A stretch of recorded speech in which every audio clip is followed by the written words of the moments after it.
सभी को मेरा प्यार भरा नमस्कार। मैं संतोष वैश्य, ब्लेसिंग टीम शिकागो से। खुर्शीद भावनगरी द्वारा लिखी the laws of spirit world book के हिंदी ट्रांसलेशन द जीवात्मा जगत के नियम का प्रस्तुत है ऑडियो नंबर 25। पिछले ऑडियो में हमने जाना कि निम्नतर लोगों की आत्माएं पृथ्वी पर जन्म लेकर बहुत प्रसन्न होती हैं, क्योंकि पृथ्वी पर उन्हें तेजी से प्रगति करने का मौका मिल जाता है। प्रत्येक आत्मा यही चाहती है कि जितनी जल्दी संभव हो वो उच्चतर लोक में पहुंच सके, जिसके लिए वो पृथ्वी पर कड़ी से कड़ी सजा भोगने के लिए तैयार हो जाती है। पृथ्वी पर ज़्यादातर लोग मृत्यु से डरने लगते हैं। वो अपने जीवन का इतना आनंद उठाते हैं कि दर्द की परिस्थिति में भी पृथ्वी छोड़कर जाना नहीं चाहते। आगे विस्पी ने बताया कि आत्महत्या करना पाप है, उससे आप निम्नतर लोक में गिर जाते हैं। विस्पी और रतु ने सर्वशक्तिमान ईश्वर की सहायक उच्च भली आत्माओं के बारे में बताया, जो जीवात्मा जगत व पृथ्वी लोक में भी सच्चे मन से प्रार्थना करने से हमारी मदद करती हैं। अब आगे की जानकारी करते हैं।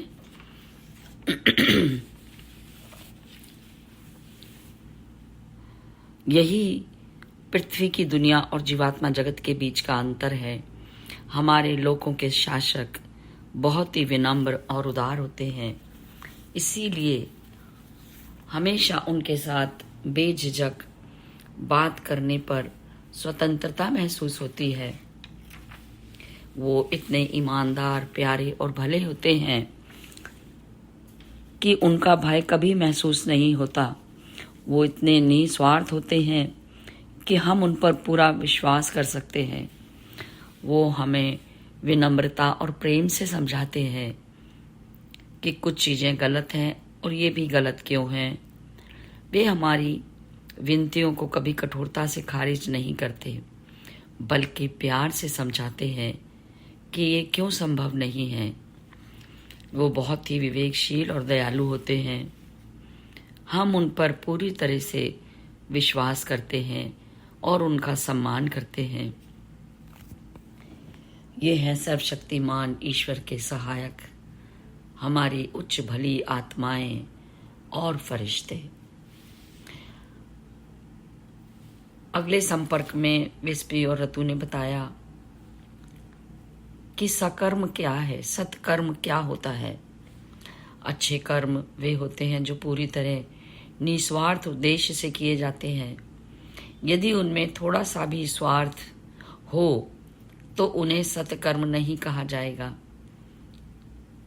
वो स्वार्थपूर्ण कर्म होते हैं। ऐसे सत्कर्म जो निस्वार्थ भाव से किए जाते हैं, वो आपकी प्रगति के लिए सचमुच में वरदान होते हैं। वे आपको किसी भी अन्य चीज़ों की तुलना में अधिक तेजी से ऊंचाई की ओर ले जाएंगे।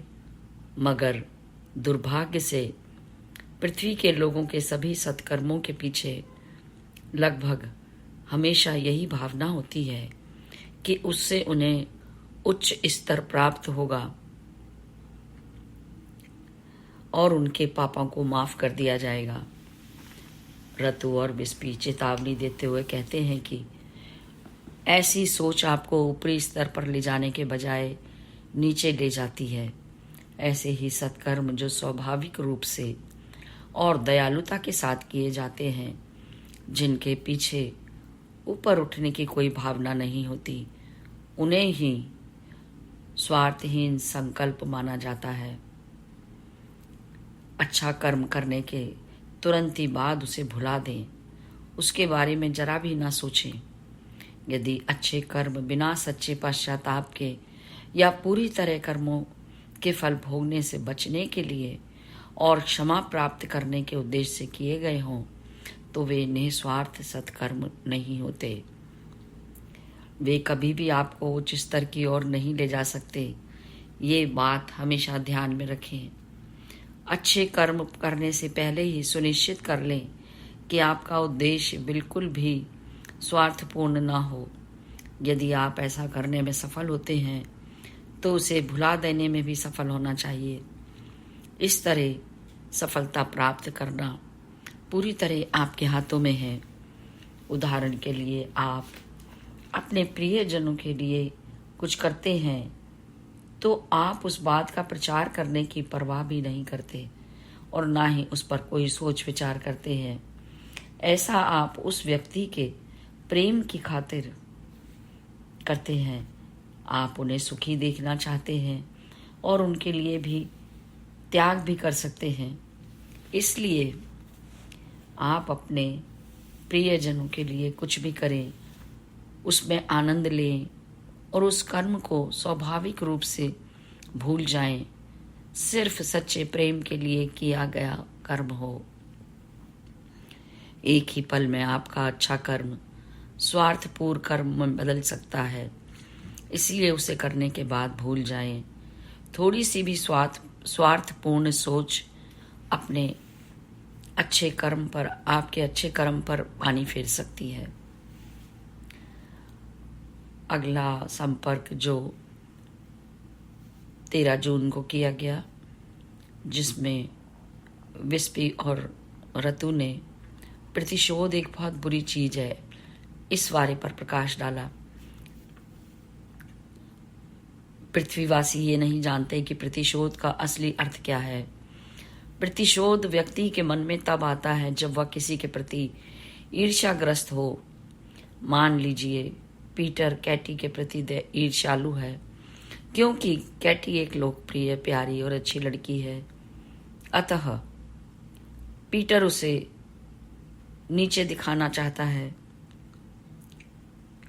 इसीलिए पीटर कैटी के बारे में गलत अफवाहें फैलाना शुरू कर देता है, अथवा वो उसके प्रियजनों को उसके खिलाफ भड़काकर उसे हानि पहुंचाने में कोशिश करता है, या वो उसे सताने और चोट पहुंचाने की कोशिश करता है। ये सब चीजें पूरी तरह से गलत हैं। पीटर की ये करतूतें उसे बहुत ही निम्न स्तर पर पहुंचा देगी। अब यदि कैटी को पता चल गया कि पीटर ने उसके साथ गलत किया और किस प्रकार नुकसान पहुंचाया है, और पीटर के ऐसे व्यवहार को देखकर अपने बचाव में कैटी पीटर का असली चेहरा दुनिया को दिखाना चाहे, तो ये गलत नहीं होगा। कैटी को पीटर का असली चेहरा दुनिया को दिखाना चाहिए ताकि दूसरे लोग सावधान हो जाएं और उसके प्रतिशोध का शिकार होने से बच जाएं। इस प्रकार पीटर दूसरों को मूर्ख नहीं बना पाएगा। पीटर की नीचता के बारे में दुनिया को सच बताकर कैटी को उच्चतर स्तर प्राप्त होगा, लेकिन कैटी का मन सच्चा होना चाहिए और उसके इरादे शुद्ध होना चाहिए। इसे प्रतिशोध नहीं माना जाएगा क्योंकि कैटी का उद्देश्य दूसरों को उस मुसीबत से बचाना है। आगे कोई पीटर का शिकार नहीं बनेगा और ये एक अच्छा कार्य होगा। एक बात का ध्यान अवश्य रखें, अपने प्रियजनों या अपनों को नुकसान पहुंचाकर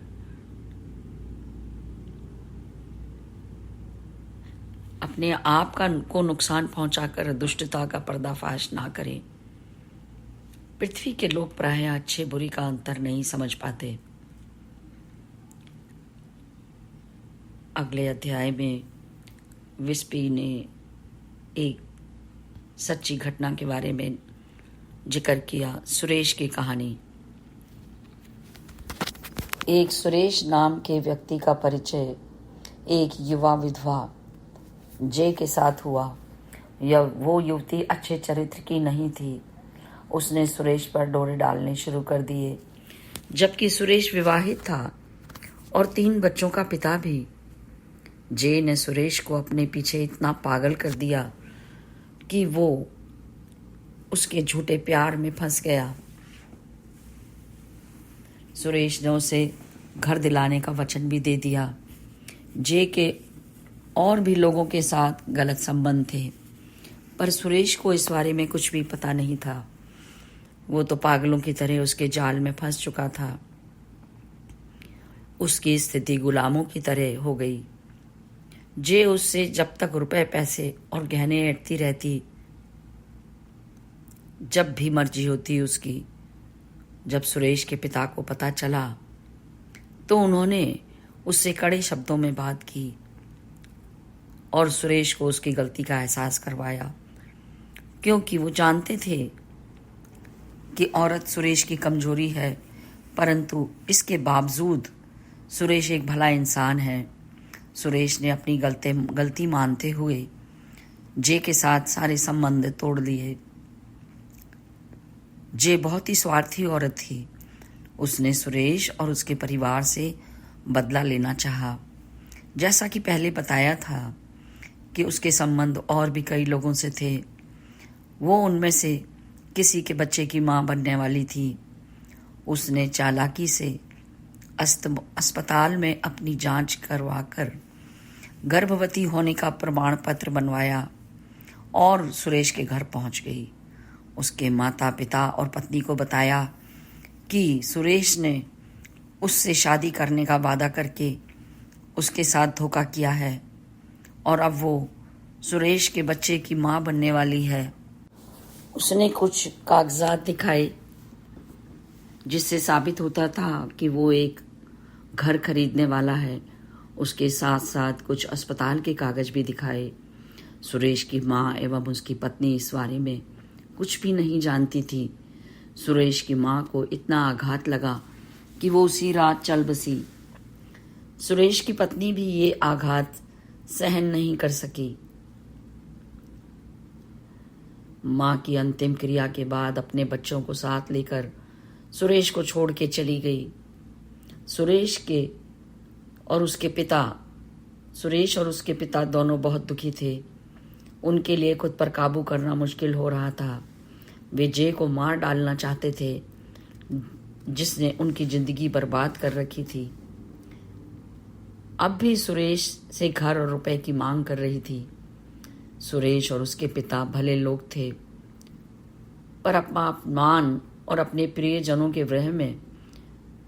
प्रियजनों के दुख में उन्हें जे की हत्या करने की सोच ने परेशान किया हुआ था।